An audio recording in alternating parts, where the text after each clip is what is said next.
All right, welcome back, watch fans. We're going through the Phillips Geneva watch auction results. Actually, we got some interesting surprises, possibly a couple of bargains. A couple of really unique pieces went through the auction. I think we're starting to see a couple of new interesting trends forming. If you watched our earlier live stream, we covered the Sotheby's sale. Frank Muller, if you got our email newsletter today, you saw that we're starting to cover the new emerging collector interest in Frank Muller watches, specifically kind of the early ones. The Sotheby's auction had a real interesting result. You get I guess a pre-brand Frank Muller that sold for close to $250,000. A lot of collectors are starting to get very interested in Frank Muller, and I think those early pieces are going to start to see some increasing prices in the coming weeks. So let's dive into it. Before we do, though, of course, let's do our quick intro. We're going to do our quick intro and make sure, of course, to click the like, subscribe button, upvote, and make sure you get our free newsletter. So here, let's do the little intro, a little plug here, and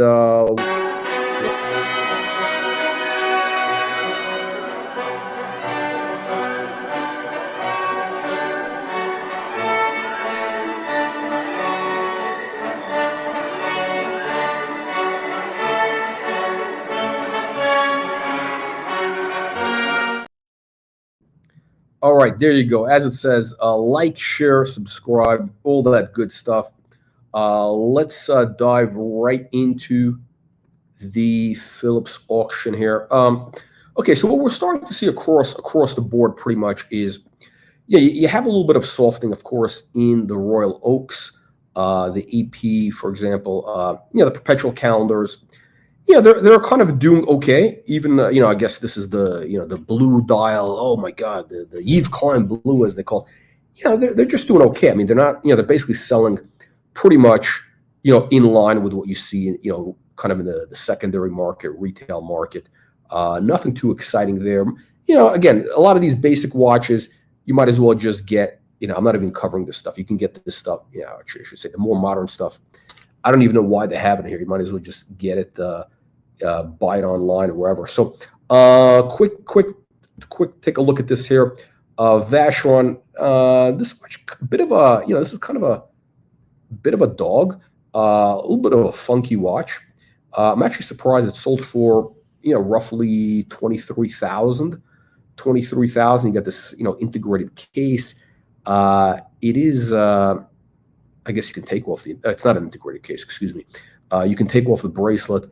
Bit of a funky watch, right? But we're kind of starting to see, the reason I'm showing you is that we're starting to see interest kind of in that kind of late 60s, 70s funky design.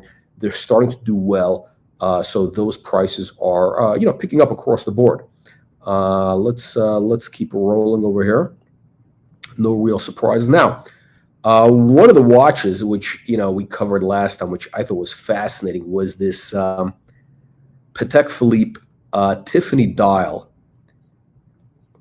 You got a Tiffany dial, and it's got a quote on it. It says, "Do unto others as you would have them do unto you." And as you know, if you watched our video last time, this actually was ordered by who? Lyndon B Johnson. That's right. LBJ is the guy who ordered this from Tiffany when he was a senator, and he ordered 10 of these. He gave them out to close friends, close associates.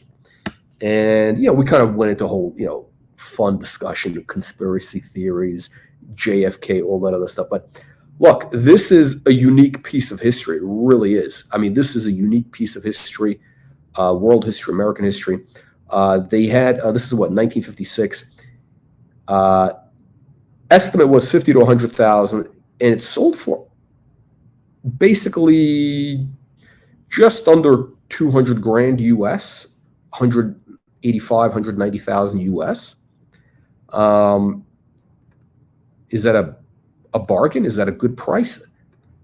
I don't know. It's kind of a one-off. It really is. I shouldn't say one-off. It's one of 10. But how often do these things come up? Let me just pull up the notes. I think the last time they had one at auction was or one on the market was,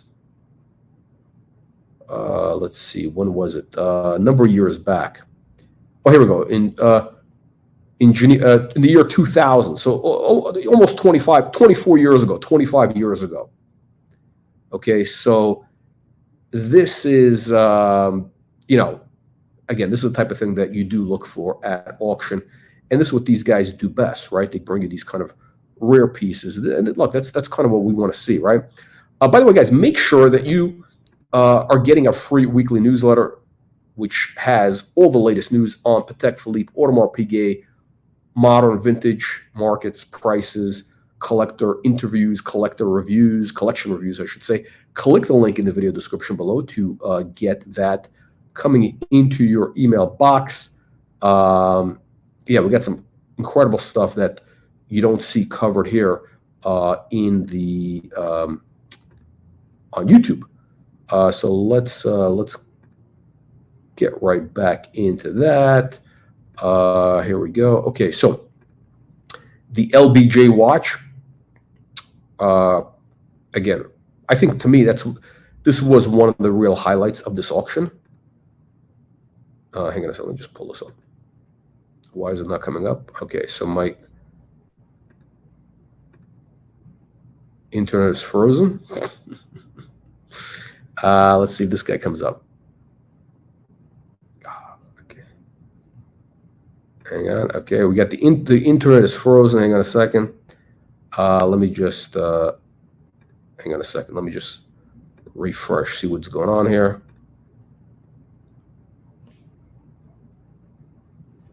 Okay, let's go back to this. Let's see if we can refresh this over here.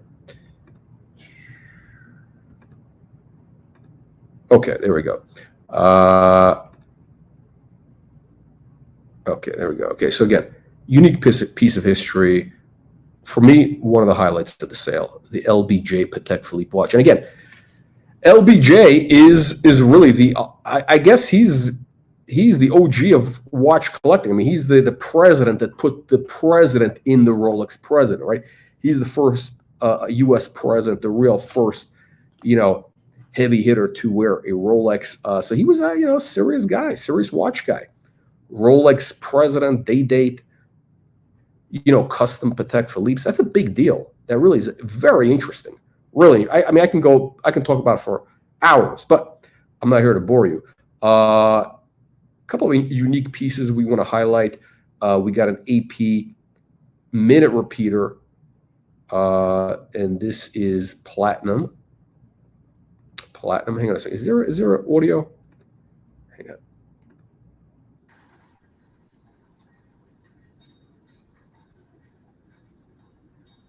Yeah.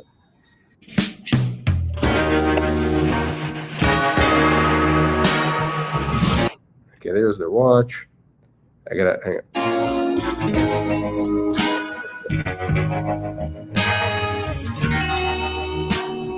What's up?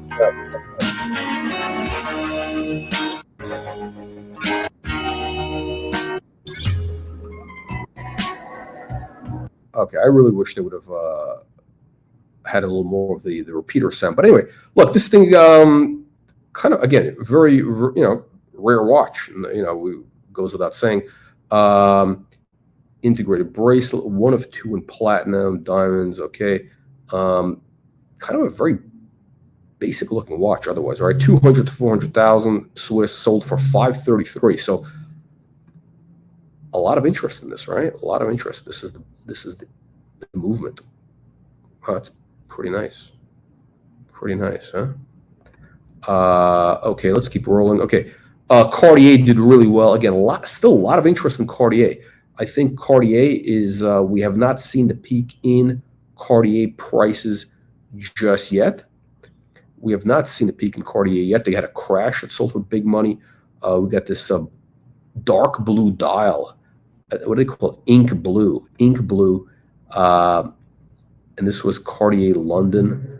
What is this, 1960s? It's 1970, okay. 70 to 140, sold for 190. So about 200 grand and change, the Cintre. Really nice. Okay, let's look at the dial again. Okay, vintage condition, right? Okay, let's keep rolling. What else was interesting in the auction? Daniel Roth continues to get, again, strong interest in some of these early pieces. This is, again, beautiful watch. You get a perpetual calendar, pink dial. I mean, this is an amazing looking watch. Perpetual calendar, something really unique for roughly 80 grand, number 12. Now, I don't know, is that a lot of money compared to what? What else can you get for 80 grand today by, any of the really great brands? It's so it is, Daniel Roth. Daniel Roth continues to do well. We saw that. Okay, of course, look, you got the Patek World Time. I'm just bringing that up. I mean, for whatever. Again, minty, well, very, really crisp condition here. Was 1954, $1.2 million to 2.4, and sold, towards the upper end of the range. I don't know. This watch to me is kind of I don't know, nothing really to write home about. I guess it is, kind of a rare watch. Let's bring up the Greubel, and we got some real interesting pieces coming up. So again, Greubel 4C, 203,000. So again, right near the top of the range. I think these things are. I think this is one of these pieces that is gonna continue to hold up. This thing actually looks. It's very modern, but at the same time, it's timeless, and the brand continues to do well. So I think that's going to get more and more collectors interested. And again, as the brand develops, this is like one of these. I don't want to use the word blue chip because, it's a relatively thin type of market. It's like a FP Journe, but maybe even thinner. But I think, look, Greubel 4C is definitely one of these independents. If you can deal with wearing that size watch, definitely one that is good value. Again, relatively speaking. Moving along. Okay, so this is a watch we discussed. I wish we had the Red Baron on here. I wish we had the Red Baron. He could have some comments on this. This is a AP minute repeater we discussed last time, and this is, again, jump hours. You got these Breguet numerals. Is this a mother of pearl dial? I think it's a mother of pearl dial. You got emeralds, and of course, it's a minute repeater. Let's take a look. And this is, again, one of one. One of one. And we've seen a couple of these one-off pieces. We've seen a couple of these one-off pieces or number one in the series in the Geneva auctions. And, I had a comment on the last video that it would be really interesting. I think it's a real interesting, collector theme if somebody, kind of assembled a bunch of really unique watches. I mean, really, nice watches that were all number one. They were all number one, and that would be the theme of the auction. Number one. Number one would be the theme of the auction, and if you had, like, I don't know, 10 of these, you had an 8. You had one of these rare APs. You had a Patek, whatever it is, right? It was all one of ones. Like you had the Frank Muller who had the number one. You have a bunch of these number one watches. That's something that actually, as a collection, would be worth more than the individual piece. I think. I mean, again, speculative. It just but then again, that's what this is about, right? We're here to talk about speculation. Speculation. What are they saying here? Minute repeater. Let's see.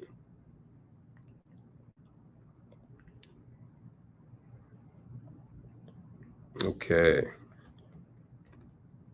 Yeah. So anyway, that watch, 25 to 50,000 was the estimate, right? Which may have been. I don't know if that's to me, it seems like, reasonable. Maybe 60,000. You'd think something like this would go for.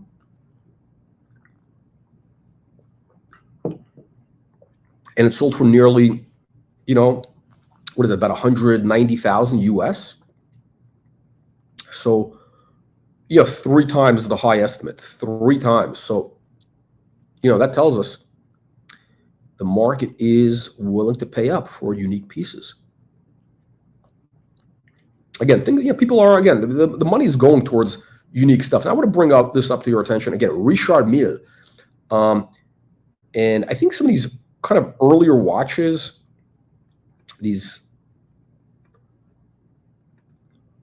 I almost want to say the classical phase of Richard Mille. I think these at one point could be worth taking a look at. The prices, again, the prices are kind of coming down a little bit. So what, this thing sold for roughly 80 grand. I think I saw one at on the market for roughly 100, 95, 100, but 80 grand, that seems like a pretty good price for a Richard Mille. And again, this is not, it's not like, this is a wearable watch. It's actually a wearable watch. 38 millimeter wide. Yeah, I mean, it is pretty wearable. So look, if you want an RM, a classic RM, I actually, you know what? I think, look, if you really need, again, there's probably one person watching this that is in the market for RM. That's not really kind of our audience that much. But if somebody wants to get into the Richard Mille game and you don't want to spend 300 grand, I think this is a smart buy, because here you have something unique. You're not going to see a lot of these. These are actually, I think, going to be quite rare. Whereas a lot of those tonneau shaped cases, the new modern ones, they're like a dime a dozen. In Miami, there's like, the lime green, the white ones, orange, red, whatever, those candy colored ones, a dime a dozen tonneau shape. Whereas here, and those are 300 grand, right? Here, you're getting more of a classical shape. And for 80 grand, I mean, it's a vintage watch, more or less, or neo-vintage, if you want to call it. Time flies, right? Okay. Let's see, 5140. Patek 5140 selling for about 60 grand. That's a strong price. Strong price. The 3940G London edition sold, significantly above estimates. So again, the 3940s are getting, what are we, frozen here again? Okay. They're getting bids. They're getting strong bids. A lot of interest. Again, I've been saying this for a while. The 3940 Patek market, the Perpetual calendar, probably the best watch in the world, in my opinion. Classic, important, historically important, beautiful watch, useful, and relatively speaking, they're still cheap. H. Moser and MB&F. H. Moser and MB&F, all in one. 30 to 16, it sold for double that, almost 140,000, 150,000.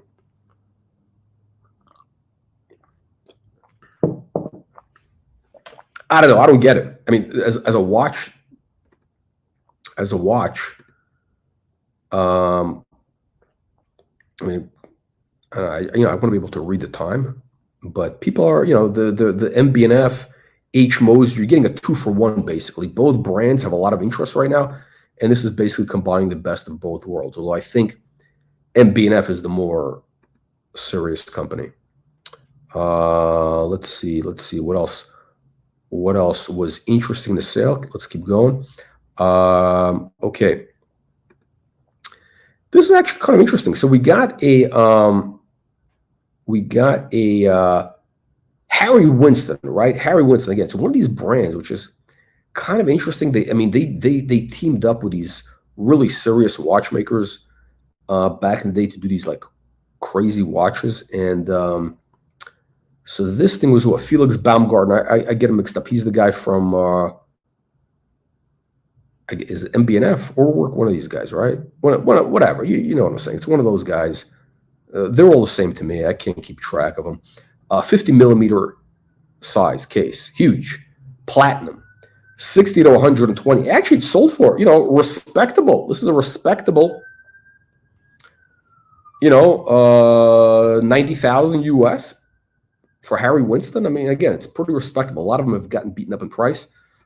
Gerald Genta, again, we know that people are trying to push the Gerald Genta, and I'm actually surprised this kind of this sold, sort of in the near the top end of the range, but within the estimate. So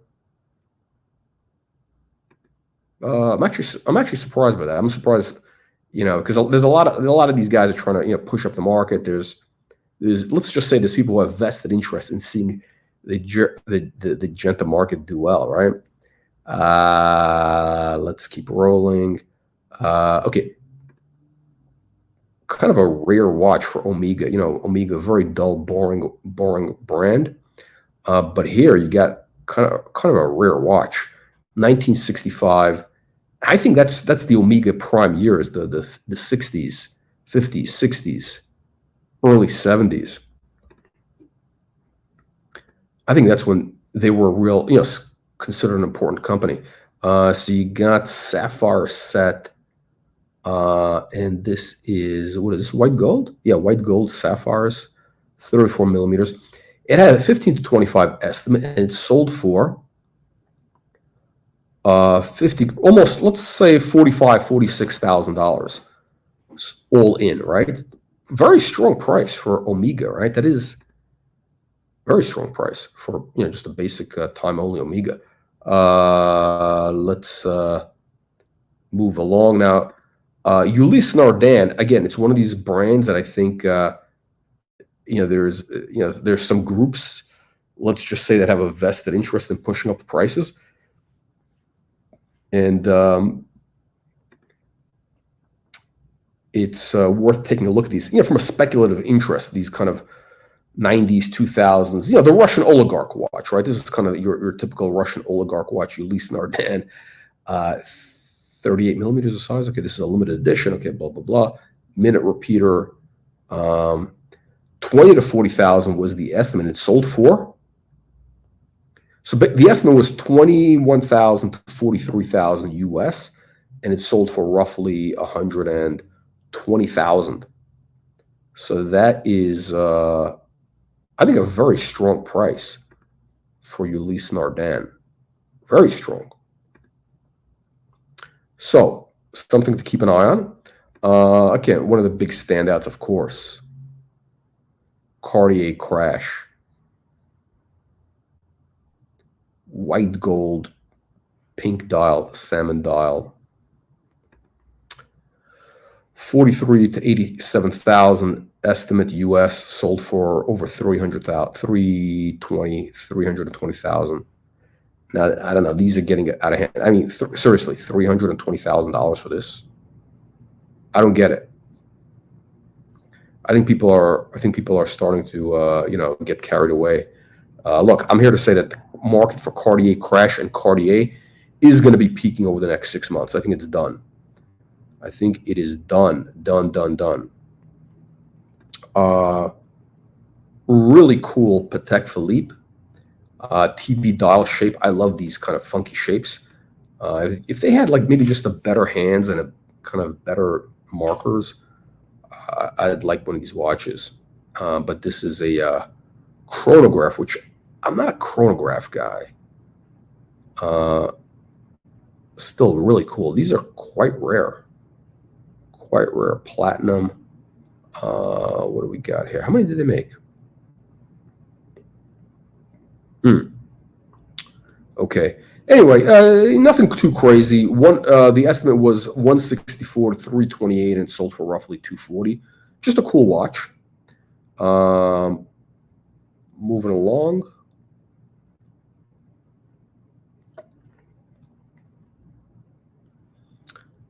Okay, I don't know. What do you guys think of these watches? What do you think of these results? Leave your comments in the comments section here as we're going through live. And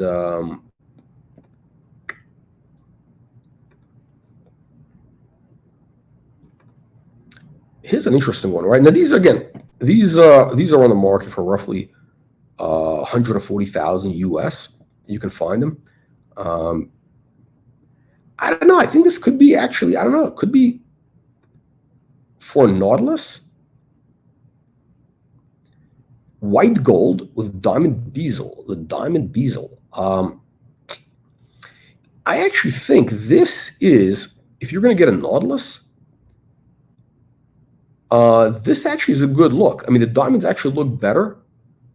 It actually looks a lot better, I think, in person than it does in these pictures. It doesn't look tacky. It really doesn't. So you got white gold, you got the diamonds, the blue. It really all works together. For 140 grand, how much is a 5711? I don't know. What is it? How much is it? What is that going for? I don't know. Crazy numbers, right? I'd rather just pay a little extra. You get something more special. I mean, this is the special watch. How much is a 57? I'm just curious. How much is that? What are these guys going for here? 57.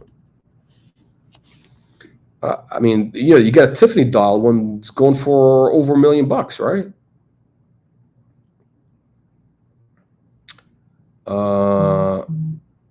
Let's see.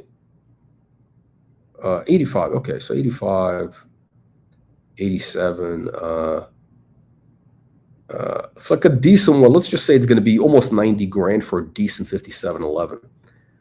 I'd rather pay a little extra. If you're going to spend $85,000 on a Nautilus, which is, let's face it, it's kind of a basic watch, but you want that look for whatever reason, you think it's important, I'd rather get one of these with the diamonds. Also, the other thing is, the watch is going to hold up a lot better. It's not going to get those scratches on the bezel. The bezel. Milgauss, 14,000. Wow, Milgauss. I wonder if some of these some of these prices are kind of outliers. They're just, people, I don't know, they get excited. Who knows what they weren't thinking. But let's see. Moving along.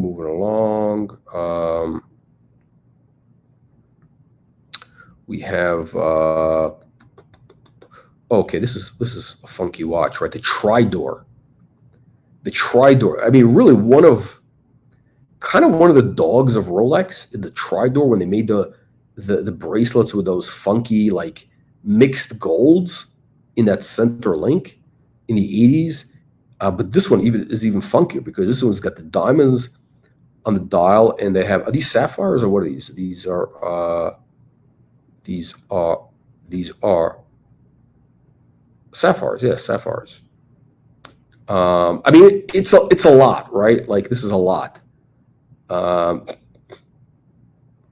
really don't like when they do that kind of a string of little diamonds around. It looks a little hokey to me. It looks just too feminine, and it's a big watch. It's sort of like, I don't know, it's got that kind of, what are they called? Non-binary. That's what I'm going to call these. I'm going to call these non-binary. These are the non-binary. Look, when you have a Rolex with a date with the diamonds around the bezel, on the bezel, it looks, it's kind of a feminine look. On Rolex, it's a feminine look, right? But it's a masculine watch, more or less, right? So it's a non-binary. It's basically, if you want to be non-binary, that's the watch you get. On the Nautilus, it looks great. On Rolex, not so much. Let's take a look. Wow. Okay, so we got. I think I missed this one here. Wow, early. So this is 1946 Patek. Pink gold, pink dial. And the long signature. So, it says Patek Philippe and Co. Oh, and it's properly, you got proper punctuation. Look at that. How often do you see that signature with a punctuation? Patek Philippe and Co. Look at that. Kind of cool, no? It actually looks very modern. I mean, again, that's what Patek is doing now. So 50 to 100, sold for 158. Again, Swiss. So 170 US, roughly. Minute repeater, okay, boring, kind of boring for me. Look, you got a bunch of these Tridors. We talked about these last time. I think one guy had all three of them. And they looks like they were never, maybe rarely worn. I think the guy just put them in a safe. These look crisp. 20,000. I think this is a bargain.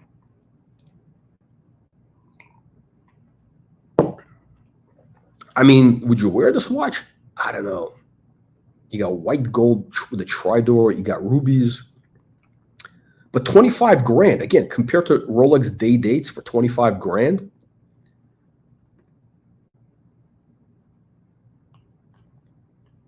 And you got this guy here is, again, same thing. And this one's sold for 33. Again, they're all, I think, from the same guy. I think it's all from one guy.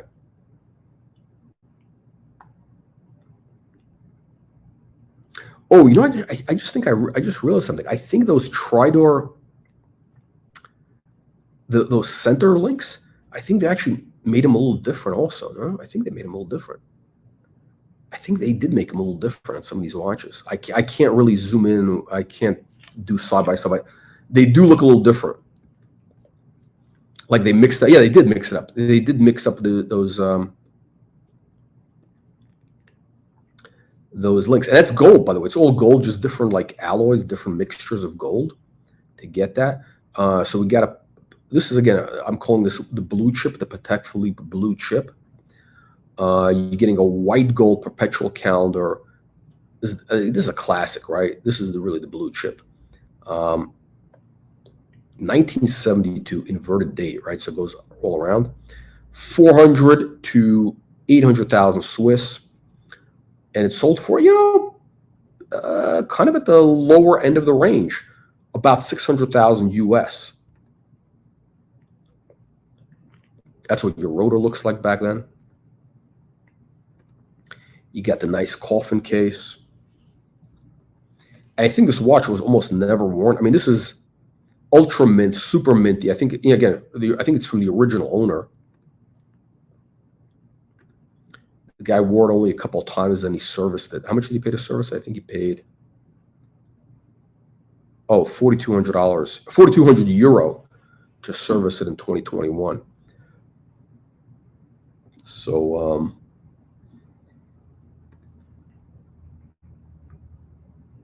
so the question is, with this type of watch, right, at these prices, is there more room to go? Is there more room to go? I mean, can it appreciate like what, 5-7% a year, 10% a year? I don't know. Because look, you got to realize, look, if you're looking at this as an investment, interest rates are high. Interest rates are high, right? So you can get, 5% of your money in T-bills. So you really need to get like at least 10% annual compounding.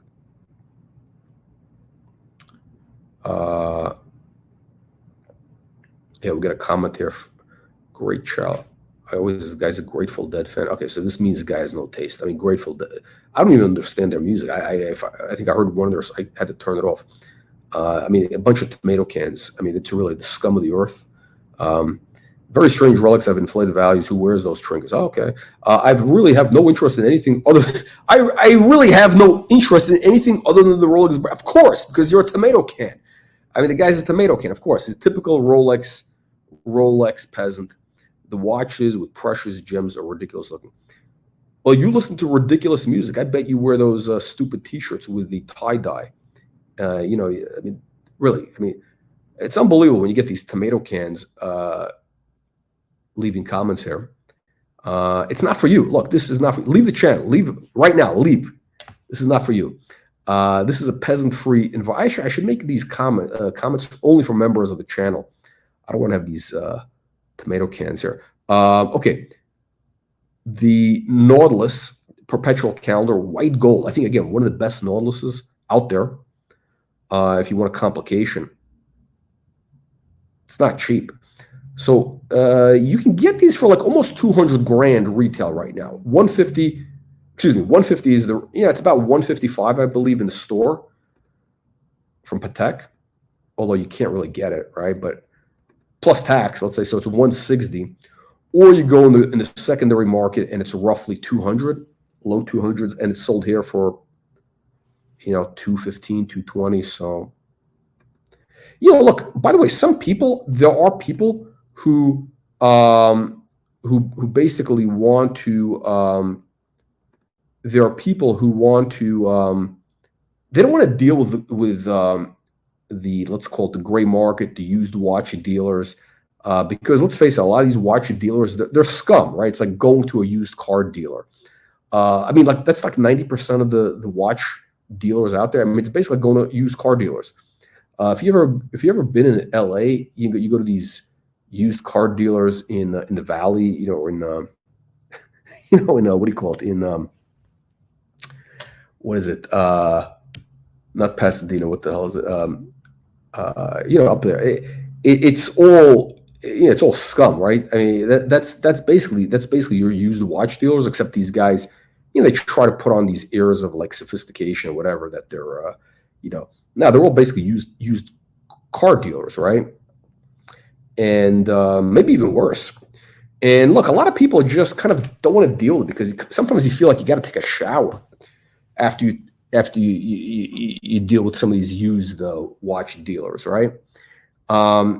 So they kind of feel it's a cleaner experience if you just go deal with auctions. And again, they might be dealing with Phillips or Sotheby's because, I don't know, they're buying other stuff there, right? They have a relationship out of the buying art, whatever it is they're buying. It's just a nicer, cleaner way, whatever. They just don't want to deal with dealer scum, the dealer scum out there. I don't know. What do you guys think? Would you rather, if you can get the same watch at auction or from a dealer, the price is the same, right? The price is the same, more or less. Would you rather buy it from a dealer or would you rather get it at auction? I think also one of the things that people do like at auction, buying it at auction, is at least you feel it's a little bit more transparent. Like you feel like, okay, there was an underbidder. That means, somebody felt the watch was worth almost as much as I'm willing to pay for, right? They bid just up to where I went. I just was willing to go a little higher. So you get that feeling of, I guess it gives you more of a feeling of security or whatever, confidence that it's actually legit. Although, of course, look, you can rig these auctions. You can do whatever. You can have shills. I mean, look, there's a lot of ways to do that. But I think that auctions actually, I think it is actually a good alternative to the retail market. Although, again, you don't have recourse when you buy at auction. That's it. You're done. You can't return the watch. There's no 7-day return. Basically, it's, buyer beware. Okay, so the basic was Philippe Massa. Again, I don't know the price of these, but relatively subdued, right? 120 grand roughly. 2007. Again, these are going to look very dated. So I think these tonneau shaped cases are going to be very dated, whereas the more classical shape, like the one I showed you earlier, if you do need to get a Richard Mille out of your system, those are the way to go, in my opinion. Okay, what else we got here? De Bethune, you got these independent brands. I don't know these. I can't get into these independent brands, quite frankly. Voutilainen. Ooh, this is Caddy Voutilainen. You get a World Time, some crazy World Time here. 80 to 160 was the estimate, right? So 87 to 175,000 US. Hammer price 330,000 roughly. For the money, I would rather get that new JLC. I would rather get the new JLC World Time with a tourbillon. Yeah. At least you got a brand that stands behind it. It's a beautiful watch. You got a tourbillon. The whole thing, you get so much more for your money, really. JLC, I think, is doing an amazing job. That is the brand to watch, in my opinion. I mean, some of those new limited, incredible watches that they're doing now. At some point, the peasants, the tomato cans, they will figure it out. Am I talking about happy jewelers that you got to take a shower? Those guys are a little bit, they're a little bit, they do have that kind of used car salesman thing. They got, you know what it is. I've seen a couple of videos of these guys. They're like, they're just very, what is the word? Solicit, just I mean, they just lay it on too thick. I mean, I don't know. They just, I think they deal with a bunch of tomato cans, basically. Like they're dealing with, the scum of LA, the California scum. Basically Bitcoin bros, people in the Valley, Orange County, degenerates. JLC, amazing stuff that they're doing now. I love what JLC is doing now. And I think, by the way, I think Happy Jewelers, I think the prices are a little high. I think they're a little high from what I've seen. That, everybody's entitled to make $1, right? But let's see here. So we got another Daniel Roth. Decent results, right? Tourbillon, 85,000 US. Let's keep rolling. Wow, this is cool. No, Purnell. I don't get this thing. I mean, it is kind of a cool watch, right? The case, somebody put thought into this. You know who was pushing these? Roman Scharf a couple of years ago. He was saying, oh, Purnell is going to be the next big thing. Purnell is going to be the next big thing. And what happened? We haven't heard anything from Purnell since then.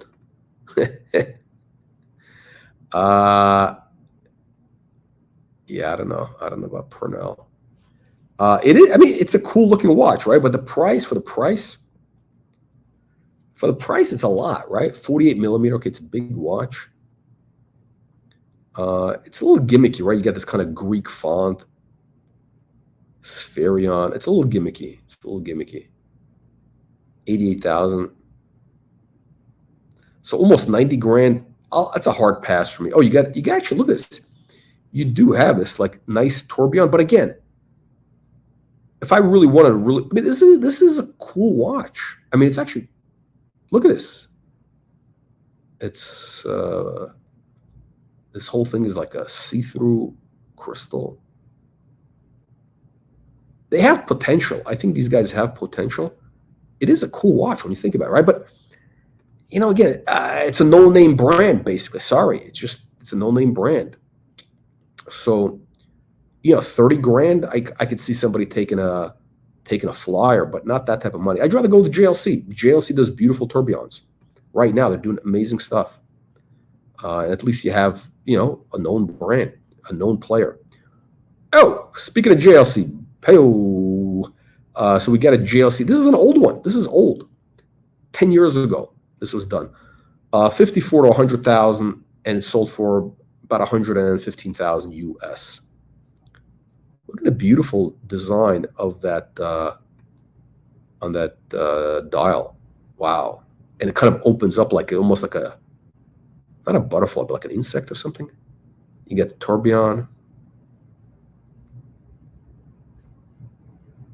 Nice details on the lugs. Very modern looking. Is this white gold? Yeah, it's white gold. Okay. Oh, it's a dual time? Wait, it's a dual time? Is it a dual time? Oh, it is a dual time. Yeah, there we go. It's a dual time. Okay, so you got a dual time. You got a tourbillon. It's a limited edition. This is number 3 of 3. How much were these at retail? I don't know. I wonder. Are they probably more than this price? Yeah, this is the watchmaker's watchmaker.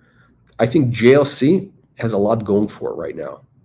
A lot going for it. And as they do better and better watches over the next couple of years, that's going to give everything a lift. And by the way, a lot of their stuff is already selling for, a lot of their prices have actually increased. I mean, they've been increasing their prices. And some of the perpetuals, I've been looking at their perpetual calendars. I wanted to get one. And the prices are up 50%. I'm talking about the old ones, the ones, the previous generation from like 2007 or something.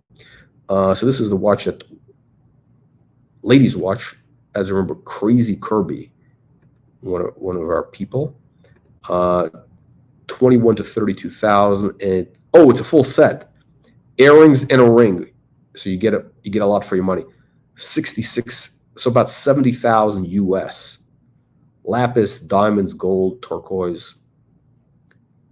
So it's really a bracelet. So my issue with this, my real issue with this is like, it's basically a piece of jewelry, but then they just plop in this case, like this basic case. They just plop it in. They don't do anything special. They just plop it in, and they put a dial on. That's all they do. So it's like, it almost looks like some sort of bust down, basically like a jeweler bought a case from Patek and popped it in. That's what it looks like. Very lazy for Patek to do that, in my opinion. What happened to we had a guy who was into Rolex and only Rolex. I had to kick him off because he was just annoying. But hey, this is for the Rolex people. This is interesting, right? We got a rare, very rare. This is the El Dorado. Now, I haven't seen too many of these. It's a brick link bracelet, so it's kind of like, it's a very sleek bracelet, right? It kind of like drips on your arm. It's nice. It's probably a very nice fit. 21 to 43,000 US, sold for about 65. Okay.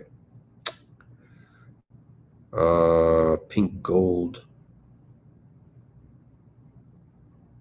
Oh, this one sold at Phillips in 2019. How much did it sell for? I wonder. I wonder what this sold for. So you got these old style hands, and you got you get that old 50s look. This is what LBJ probably had. No, for sure, this is what he had. This is the LBJ watch.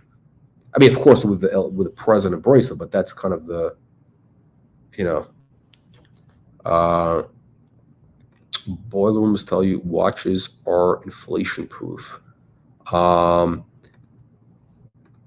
look, watches they are actually kind of an inflation hedge, to be honest. They are actually a bit of an inflation hedge because think about it. A lot of these watches are going up, if you buy them right, they're basically going up, 10% a year, 10% a year, because again, the cost of labor in Switzerland is going up. They're all raising, all the manufacturers are raising the prices. They are actually compounding at roughly 10% a year. So if you buy it right, you buy the right watch, you'll be okay. I mean, it's basically money in the bank, in my opinion. You kind of, again, when you're talking about, let's say a Rolex day date, you get the one of the 36, you get one for like $9,000, whatever. They'll, or no, actually, there's too many of them. That's the problem. But certain watches can do very well. So this is actually surprising here. We get a perpetual calendar, AP perpetual calendar in yellow gold. Now you have kind of the dial. You got a champagne dial without the what do you call it, the tapisserie, which I think actually looks okay. I think it actually looks okay. Look how thin this thing is. It's beautiful. 39 millimeter, 1986. I mean, this is like a real 80s watch, no? Why did it sell so cheap, though? I'm surprised. Okay, so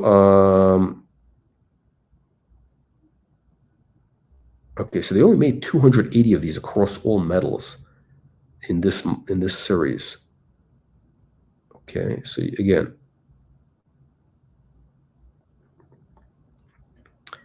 this is I mean, for AP, it's pretty rare. Again, there's probably, how many of these are there?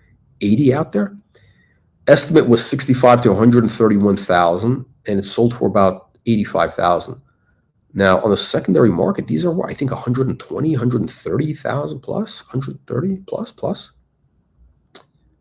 So that's a good buy, I think. I mean, again, I don't know the condition. There's some things we don't know. But I think that's a good buy. More Daniel Roths.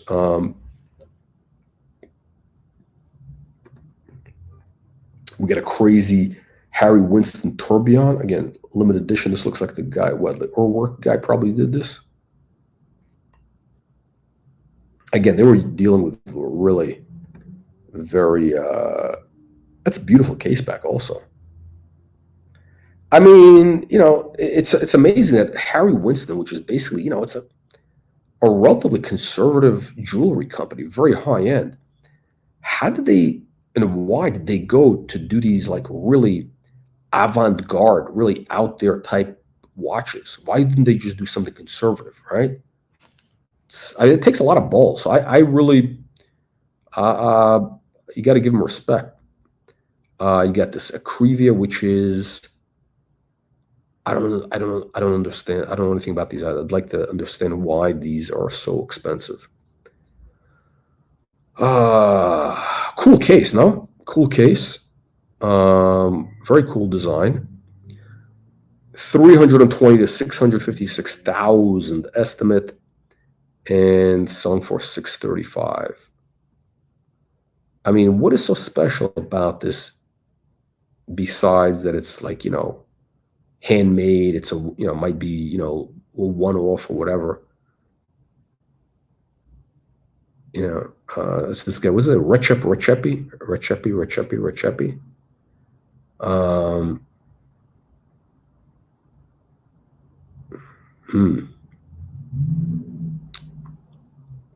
Oh, so this is the 5th watch he ever made, right? So literally, this is the 5th watch he ever made.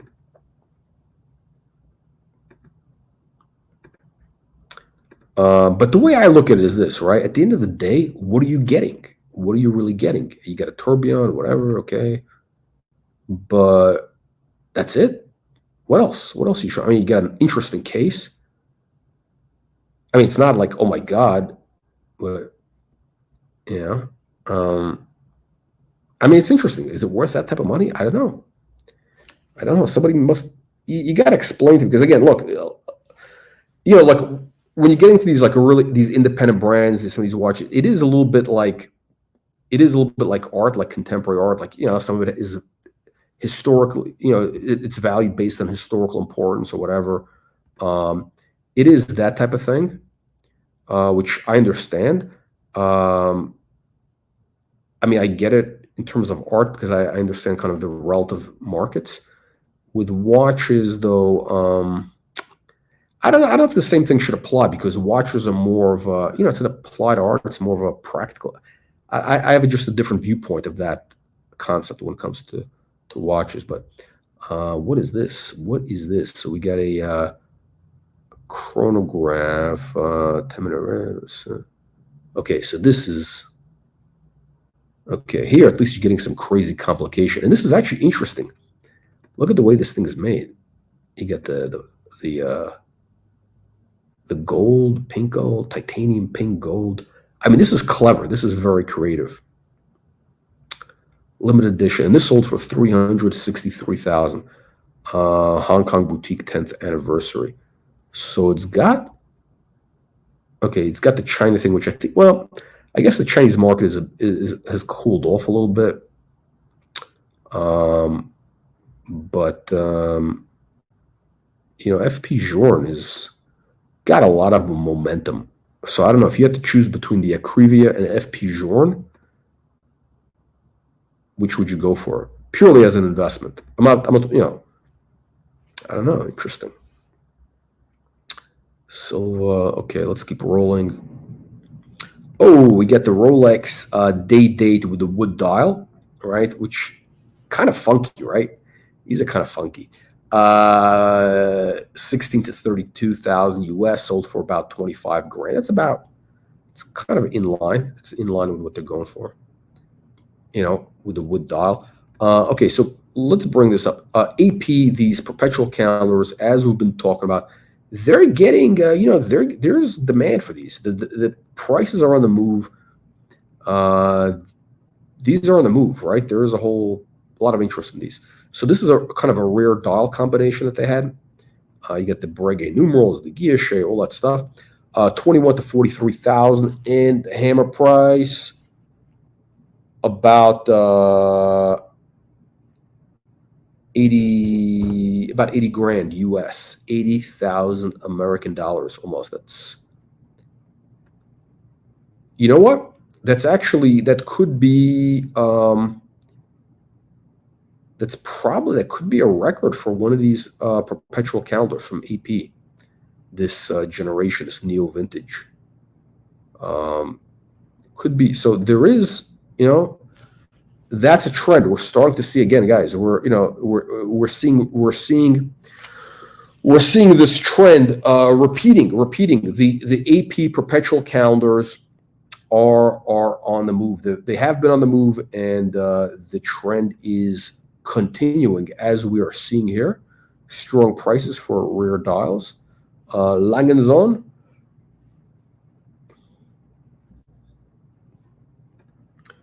Let's take a look. This is actually, we talked about this last time. This is one of the most beautiful dials that I have seen that they ever did. Limited edition, 100-piece limited edition. 36 to 76,000, sold for 80,000. Okay, so pretty much in line. Ooh. Limited edition, right? White gold, blue mother of pearl dial.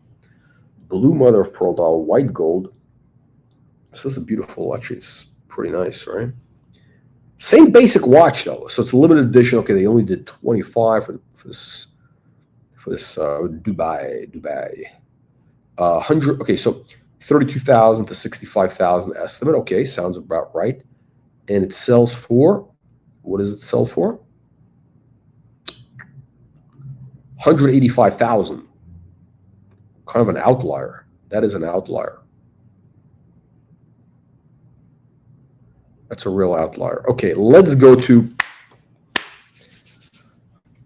one of the big heavy hitters from the sale, right? This is the Big Blue, the Daytona Big Blue. This is the one. This is the one, right? This is like, the one, right? Again, this is the watch that was pretty much only given to, top executives at Rolex, some of their partners. So it was given really to the insiders. I mean, this is the Rolex of Rolex. And apparently, again, the story is they couldn't sell the blue dial at the time. When they released it, nobody wanted this blue dial, just like they didn't want the green dial. And now you see what happens. So they couldn't sell it, so they gave it away to their people. Estimate 220,000 to 437,000, and the hammer price about 550,000 US dollars approximately. You got the sticker on the back. Wow, mint. Not polished, as you can see. Nice and crisp. You see the hallmarks and everything. Nice and crisp. I don't know. What do you guys think of this, huh?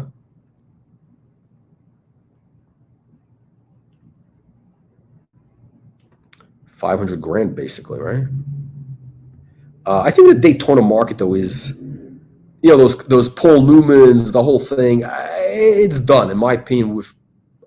I've said this many times now. I think it's jumped the shark already. Let's pull up the Stelline. Wow. Again, kind of a Rolex blue chip, if you will. A Rolex blue chip. Look at this cool watch. Look how good it looks on the wrist, huh?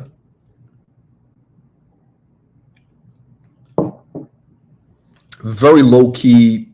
Yeah, I mean, this is like triple calendar, right? Triple calendar, moon phase. You got a nice moon. You got the stars. I mean, very romantic watch. It's got. I mean, I hate to use the word old money because everybody's using the old money aesthetic. No, this does have that. I mean, this is legitimately the old money vibe. I mean, like if you had some real money in the 1950s, you would have bought one of these watches. So 130 to 260, and these were actually pretty. You can get these. I mean, their prices weren't cheap, but they were like in the 50s a couple years back, maybe 10 years ago. I think they were $50,000. This is a blue chip Rolex. This is your investment Rolex. If you get it at the right price, this is the one to get. What are the notes here? Why aren't they doing this today? That's what I don't understand. Why can't they do this today?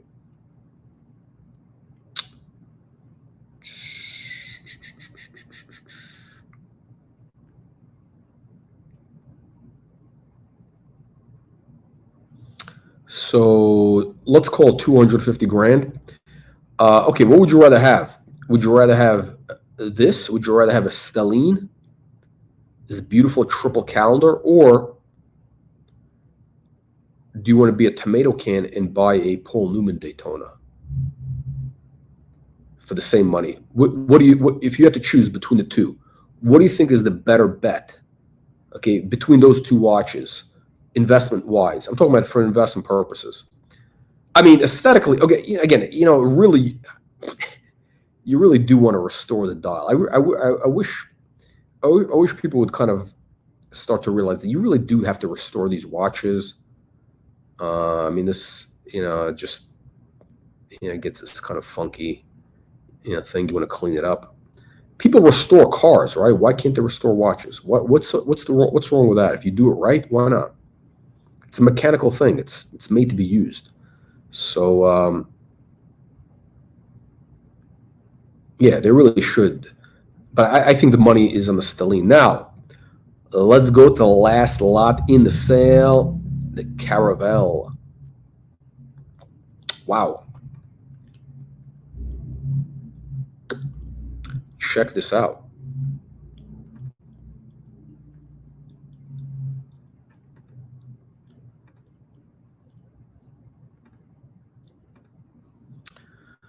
So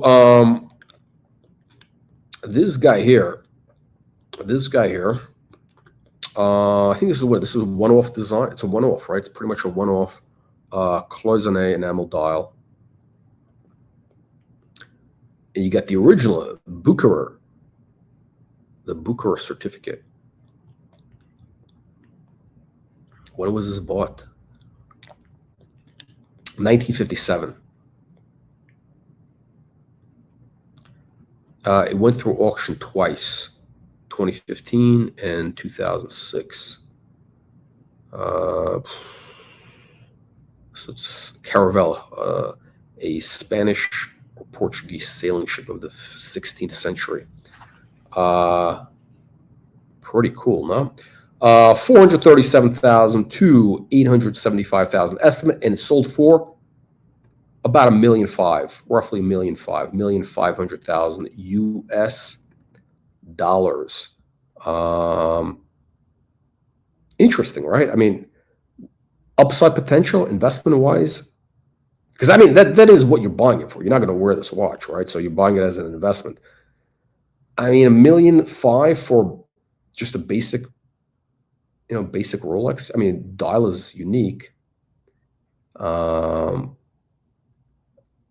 I mean, compared to what though? What do you compare it to? I mean, what would you? Because again, everything is relative, right? I mean, what would you rather have? Would you rather have this, or would you rather have a stellene or whatever? I think the money. I really believe that if you're going to spend, again, if you're going to allocate, that's what it is. You're allocating money, right? It's an investment, right? If you're going to allocate $1 million towards watches, and if you want to stick with the Rolex category, I think probably the stellenes are the way to go.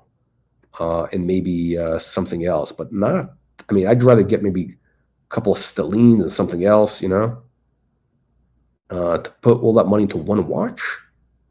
Again, it's all relative. Again, for me, $1 million, is, it's a decent amount of money, right? But there's actually quite a few people, who are, making $1 billion a year, or they're making $100 million a year. I mean, literally, right? There's actually guys out there, their income is about a couple $100 million a year. I mean, a lot of them. I'm talking about, a couple thousand people who are bringing in that type of money. And they don't know what to do with it. Literally, what do you do with the money? What do you do with the money? It's a high class problem, right? If you have $50, $100 million cash flow coming in after tax, what do you do with the money? So, do you buy $1 million watch? Yes, one of these things. Again, I think there's better deals out there for $1 million. And like, there's just so many other watches out there, even in the watch space. And I mean, it's a beautiful watch, but hey, what do I know, right? Again, as far as I'm concerned, the stellene is a beautiful watch. I like that LBJ, the Patek Philippe from LBJ. That's a one-off, historically important watch. I mean, think about it. Think about it. Not the prettiest watch. I mean, it looks a little bit like LBJ, kind of slightly ugly. I mean, it's a little bit of an ugly watch. I mean, because of the expression, it's kind of goofy. But imagine who wore this. I mean, this LBJ was the most powerful man in the world at that, one of the most powerful men in the world at that time, 1950, even as a senator, right?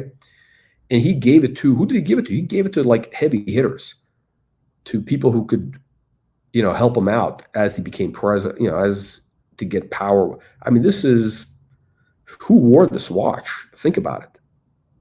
Was it campaign donors, or was it, you know, the guy that he hired to, you know, shoot Kennedy? I don't know. We don't know, right? All right, guys. Thank you, everybody, for joining. We will all see you in the next live stream. And again, make sure you get our free weekly email newsletter. Click the link in the video description below to get our free weekly newsletter. See you all on the next one.